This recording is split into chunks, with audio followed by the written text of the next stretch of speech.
March 1849, Lahore. A boy sits at a table in a marble hall, surrounded by British officers in red coats, and he signs his name to a piece of paper he is too young to understand. He is 10 years old, younger than a kid in the 5th grade, and with that signature, he hands over his kingdom, his throne, and the single most valuable object on the planet. A diamond his family had guarded with their lives. Nobody asked him. Nobody could have stopped it if they tried. That diamond is called the Koh-i-Noor, the Mountain of Light.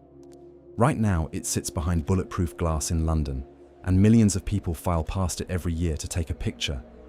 A whole lot of them are Americans on vacation. And here's the part that should stop you cold. The idea that diamond made possible, that a rock can equal love, can equal forever, can be worth 2 months of your paycheck, is sitting on somebody's hand in your own family right now. This is where it begins. To understand why grown men killed for this stone, you have to go back way before America was even an idea. For roughly 2,000 years, if you owned a diamond anywhere on planet Earth, Rome, Persia, China, anywhere, it came from exactly one place. Not South Africa, not Russia. One stretch of southern India along the Krishna River, in a kingdom called Golconda. That was it. That was the only source of fine diamonds in the entire world, and it stayed that way from before the Roman Empire until the 1700s.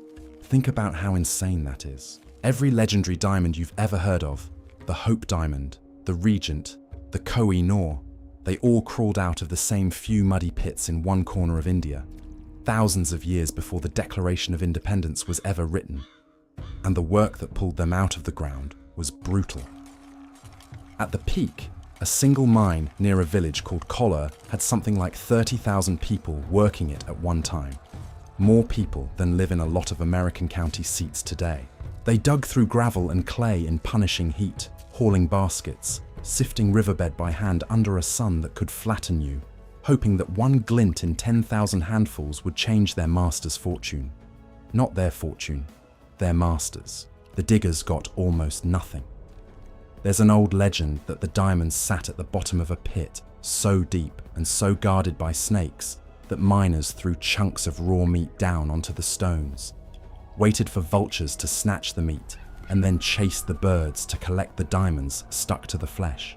That story is almost certainly a myth, but it tells you exactly how people felt about these stones. That they came from somewhere dangerous, somewhere half magic, somewhere you'd risk your life to reach. Out of that ground, sometime probably between the years 1100 and 1300, came a single crystal that would outlive every empire that ever touched it. We don't know its original weight. The records just don't exist that far back. But by the time anyone measured it reliably, it was 186 carats, a monster roughly the size of a small egg, heavy in the hand and cold to the touch. And when the first Mughal emperor of India, a warlord named Babur, wrote about his prize diamond around 1526, he described its value in a line that still gives me chills, 500 years later. He said it was worth half the daily expense of the whole world, half of what it costs to run the entire planet for a day. That was the price tag people put on this thing before electricity, before America, before almost anything you'd recognize. For a couple hundred years, the diamond belonged to the Mughals, the dynasty that ruled most of India and built the Taj Mahal. They didn't lock it in a vault, they mounted it in the most obscene display of wealth the world had maybe ever seen, the Peacock Throne. Picture a solid gold seat crusted with so many rubies, emeralds, pearls, and diamonds that it reportedly cost more than the Taj Mahal itself to build. 2 golden peacocks, tails fanned out in jewels, and somewhere in that blazing pile of treasure sat the Koh-i-Noor, just one stone among thousands, which tells you how rich these emperors were. That kind of wealth doesn't stay safe forever. In 1739, a Persian conqueror named Nader Shah came down out of the north and did something that still ranks among the worst days in the history of the city of Delhi. His army took the Mughal capital, and when a scuffle broke out, Nader Shah gave the order for a general massacre. By some accounts, tens of thousands of people, men, women, children, were cut down in the streets in a single day. Then his men looted the city down to the studs. They hauled off the peacock throne, they hauled off the treasury, and they hauled off the diamond. The story goes that the defeated Mughal emperor tried to hide the stone in the folds of his turban, and that Nader Shah, tipped off, tricked him into a friendship ceremony where the two men swapped turbans, a swap the emperor couldn't refuse without insulting the man who'd just conquered him. When Nader Shah unwound the cloth and the diamond dropped into his hand, he's supposed to have cried out a single word: Koh-i-Noor, Mountain of Light. That's the name that stuck. And Nader Shah reportedly said that if a strong man threw 4 stones, north, south, east, west, and a 5th straight up into the sky, and filled the entire space between them with gold, all of it together still wouldn't equal the worth of that one diamond. A stone that had already outlasted one empire was just getting started. Before we go further, if you're new here, this channel covers the hidden histories behind the things that shape the world. Real stories, real numbers, no filler. New video every week. Hit subscribe so you don't miss it, and drop a comment telling me where you're watching from. Whether you're in Texas, New York, or somewhere in between, I always want to know. Here's a pattern nobody points out about the Koh-i-Noor. Unlike basically every other famous diamond on Earth, this one was never bought. It was never sold on any market. Not once in its entire recorded history. It only ever changed hands one of 3 ways: as a gift under pressure, as loot, or as the spoils of a war somebody lost. Follow the chain, and it reads like a crime scene. Nader Shah, who named it, was assassinated a few years later, hacked apart by his own guards. The diamond passed to one of his Afghan generals, who founded a new dynasty.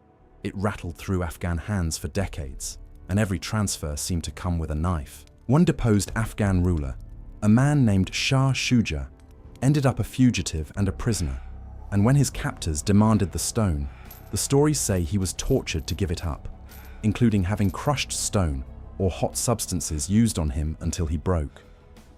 He finally handed the Koh-i-Noor to the man protecting him, Ranjit Singh, the one-eyed warrior king who had united the Punjab into the powerful Sikh empire. This was around 1813. Ranjit Singh loved that diamond in a way that bordered on obsession. He wore it strapped to his upper arm at festivals and ceremonies, a mountain of light blazing against his sleeve, a signal to every rival and every visiting Englishman. This is what power looks like, and it belongs to me. When he asked his court what the stone was worth, one of his officials gave the only honest answer possible. He said if you took a strong man and had him throw sticks in every direction and filled all that land with gold and gems, it still wouldn't cover the price. Nobody could price it because there was nothing to compare it to. There was one of these on Earth. And that's the thing to hold on to as we cross into the part of the story that reaches all the way into your life. This wasn't a commodity. This was the single most concentrated symbol of sovereignty in Asia. Whoever held the Koh-i-Noor was announcing out loud that they sat at the top of the world. So when a foreign trading company decided it wanted that announcement for itself, it wasn't really after a rock. It was after everything the rock meant. The British didn't march into India as a country. They came as a corporation, the East India Company, a private business with its own army, which is a genuinely unhinged concept when you sit with it. Imagine if Amazon had aircraft carriers. Ranjit Singh died in 1839, and his empire started tearing itself apart from the inside. Assassinations, coups, one heir after another dead. The company watched the chaos the way a shark watches a swimmer with a cut. They fought 2 wars against the Sikhs. They won the second one decisively at a battle in February of 1849. The Sikh Empire had one ruler left. His name was Duleep Singh. He was Ranjit Singh's youngest son, and he'd been made Maharaja at the age of 5 after his half-brother was murdered. Now he was 10. The company separated him from his mother, who'd been acting as regent. Locked her up, actually, because a grown woman defending her son's throne was a threat, and a 10-year-old alone was not. Then they put a document in front of that isolated child called the Last Treaty of Lahore. Article 3 of that treaty didn't leave anything to interpretation. It stated, in plain writing, that the gem called the Koh-i-Noor would be surrendered by the Maharaja of Lahore to the Queen of England. The boy signed. What else was a 10-year-old going to do, surrounded by the army that had just conquered his country? The man who engineered all of this, the Governor-General Lord Dalhousie, understood exactly how it would look. So he did something slick. He made sure the paperwork and the public story framed the diamond not as plunder, but as a gift, a humble present from a grateful young prince to his gracious queen. He personally arranged for the stone to be taken to Britain, and he was so paranoid about it getting stolen along the way that it was reportedly sewn into a belt worn day and night, guarded across an ocean on a ship that ran into both a cholera outbreak and a violent storm on the voyage. It reached England in 1850. It was handed to Queen Victoria, a 10-year-old's crown jewel, taken at gunpoint by a corporation, relabeled as a friendly gift, and dropped into the collection of the most powerful monarch on earth. Quick question before we keep going, because I'm genuinely curious how this lands. How much do you think the average American spends on a diamond engagement ring today? Take a real guess and drop it in the comments. Hold that number in your head. It matters more to this story than you'd think, and I'll come back to it. Now here's a detail that made me laugh out loud when I first learned it, in that grim way where it's not really funny. They took the diamond, the most fought-over stone in human history. Kings had been tortured for it. A city had been massacred around it. A 10-year-old had lost his kingdom over it. And when the British public finally got to see it at a big exhibition in 1851, they were unimpressed. It didn't sparkle the way European diamonds did. The old Indian cut was designed to keep the stone big, not to make it flash. People walked past it and shrugged. Prince Albert, Victoria's husband, couldn't stand that. So in 1852, they set up a steam-powered grinding mill in London, brought in Dutch diamond cutters, and had the Duke of Wellington himself make the ceremonial first cut. Then they went to work grinding down the most famous diamond on the planet to make it shinier. It took 38 days. And when they were done, the Koh-i-Noor had gone from 186 carats to 105.6 carats. They ground away about 42% of it. Gone. Turned to dust on a factory floor in London. Let that sit for a second.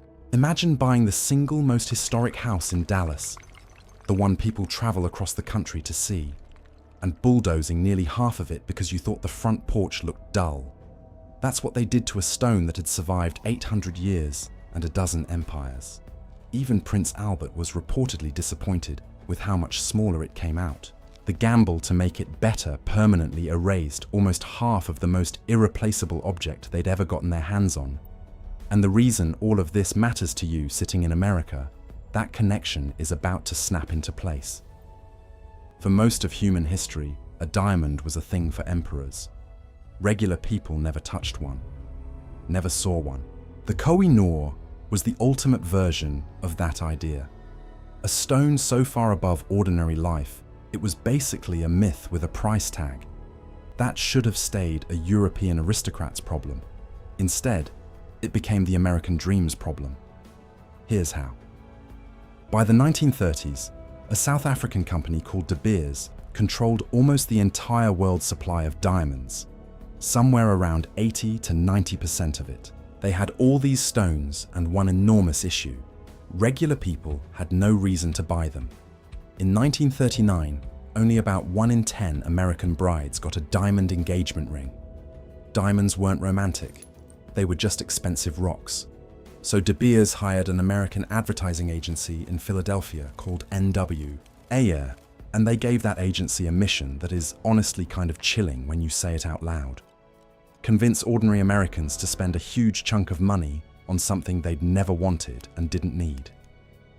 In 1947, a copywriter at that agency named Francis Geraghty, working late, scratched out 4 words. A diamond is forever. That single line rewired the American brain. It took the exact fantasy the Koh-i-Noor had always represented, that a diamond is eternal, unbreakable, the ultimate proof of something priceless. And it downloaded that fantasy into every working guy planning to propose. Diamonds equal love. Love is forever. Therefore, you buy the rock. And if you don't, maybe your love isn't real. It worked better than anyone could have dreamed. That 1 in 10 number from 1939. By 1990, it was 8 in 10. De Beers diamond sales in the United States alone went from about $23 million in 1939 to over $2 billion by 1979. The United States turned into half the entire world's diamond market. Half. The obsession that used to belong to Mughal emperors and British queens got mass-produced and sold to your grandparents, and most of them had absolutely no idea it was a marketing campaign. They thought it was tradition. They were told it was forever. What I haven't told you yet is what the people selling you that forever already knew when they said it, and have known for decades. Here's the part that should make you angry. You've probably heard that you're supposed to spend 2 months' salary on an engagement ring. Maybe somebody told you 3. Maybe you felt genuinely guilty about it when you were saving up. Maybe you stretched your budget so your partner wouldn't think you were cheap. That rule is not a tradition. It is not ancient wisdom. It is not something couples did for centuries. It was made up in an office to sell more diamonds. De Beers and their American ad agency introduced the 1-month salary idea, and then in the 1980s, when US sales got sluggish, they simply raised it to 2 months. No history, no basis. Somebody in a marketing meeting decided your paycheck should be worth more diamonds, and tens of millions of Americans just believed it. In Japan, they pushed 3 months, and it stuck there too. The whole thing was arbitrary. A number pulled out of the air and dressed up as romance. And the eternal, forever, love that never dies pitch. De Beers spent decades running one of the most profitable price control operations in modern history to make sure those forever stones stayed expensive, hoarding supply, releasing stones in a careful trickle, keeping the pipeline choked so the price never fell. For most of the 20th century, they weren't competing in a market. They were the market.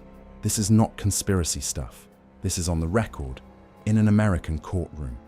For roughly half a century, De Beers couldn't even sell diamonds directly in the United States. Why? Because our own government had charged them with price fixing back around World War II, and the case never went away. For decades, their executives risked getting stopped by US authorities if they set foot on American soil. The single biggest diamond market on Earth, and the company controlling the world's diamonds, had to sneak in through middlemen because the Department of Justice considered them a cartel. In 2004, it finally came to a head. De Beers pleaded guilty in a US federal court in Ohio to conspiring to fix prices, paid a fine, and only then cleared the way to sell in America openly again, after about 50 years of being effectively shut out for exactly the kind of behavior everyone suspected. Read that again. The company that taught America a diamond is priceless was in court for rigging the price. So while the Koh-i-Noor sat in a crown in London, the idea of the Koh-i-Noor, the priceless, eternal, worth any sacrifice diamond, was being run as a business model on American consumers. Every couple that overpaid. Every guy who went into debt for a ring. Every person who was quietly told their love could be measured in carats. That was the machine. And it ran on a fantasy that the British had literally taken from a 10-year-old. Meanwhile, the actual diamond, India wants it back, has wanted it back since it won independence in 1947. So does Pakistan, so does Iran, so does Afghanistan. 4 different nations point at that stone and say you took that. And the British government's answer for generations has been a flat no.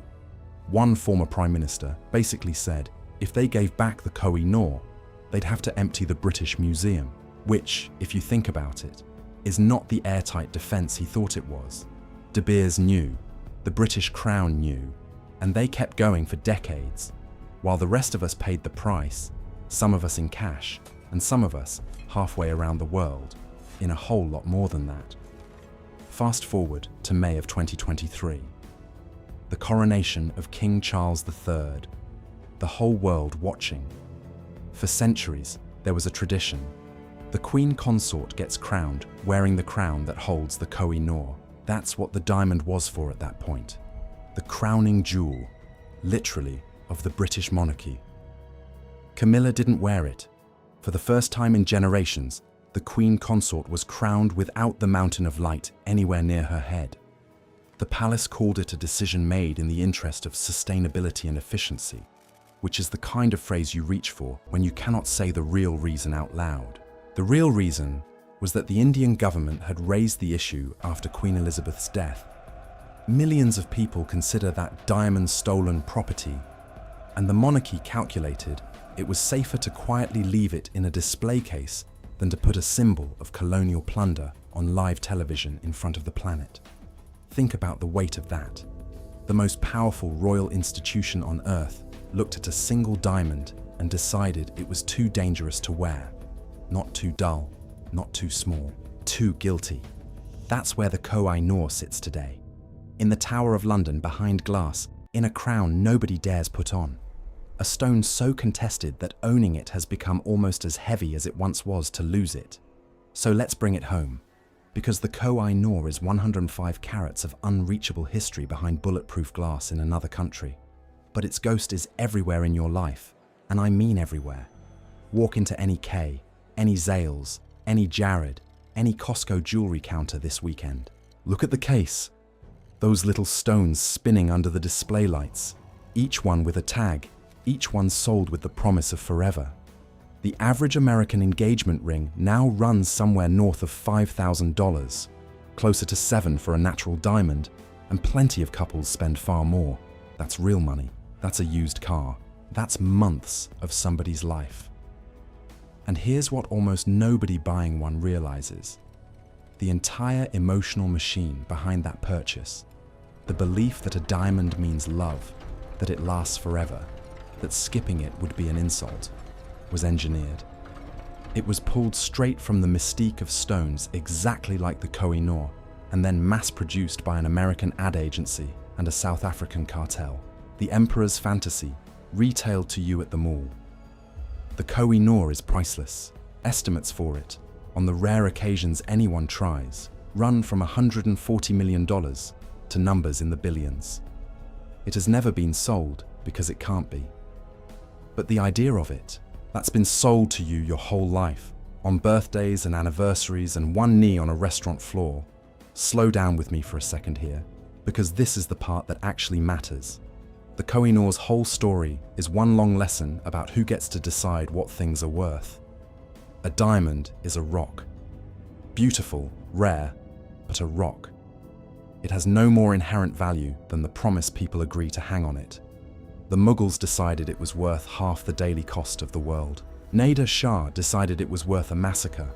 The British decided it was worth a 10-year-old's kingdom, and then worth grinding down by half.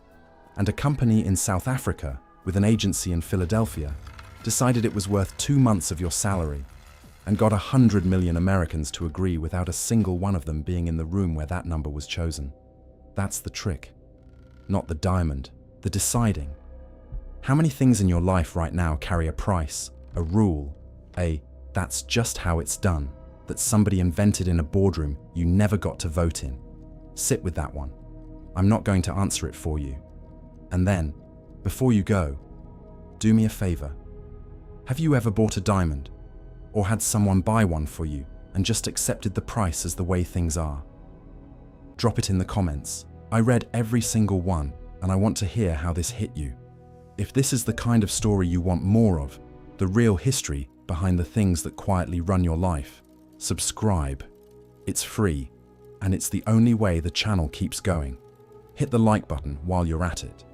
It genuinely tells me you want to keep going this deep, and share this with someone who thinks they already know how the world works. Watch their face when they get to the 10-year-old, because the next time you pass a jewelry counter and you see that little card that says a diamond is forever, you're going to know the whole story behind those 4 words. You'll know they were written by a copywriter in Philadelphia in 1947. You'll know the fantasy they were selling was stolen off the arm of a murdered king and out of the hands of a frightened boy. And you'll know that the mountain of light, The real one, the one they cut in half and won't give back, is still sitting behind glass in London, in a crown too heavy with guilt for a queen to wear. They took it by force. They sold us the dream.